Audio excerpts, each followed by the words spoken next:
अबे साले। मैं उसकी दूसरी बीवी हूँ। किसकी? अपने पति की। उसकी पहली कहाँ गई? भाग गई। ये क्या हो गया?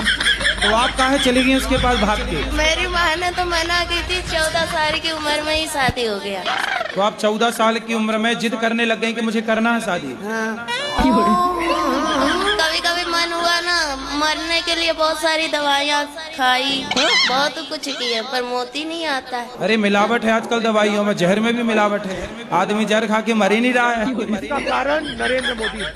कितने साल के पति? वही 40 का होगा, बुढ़ा लगता है। तो आपको लगा कि शादी हो जाएगी तो काम नहीं करना पड़ेगा? रानी बन के रहूंगी इसलिए। पर दिल के अरमा आंसुओं में बह गए। गुरुजी, आपका मेरे चरणों में कोटि कोटि प्रणाम। और मेरा पूरा परिवार आया है और मेरे 84 साल के मेरे फादर हैं।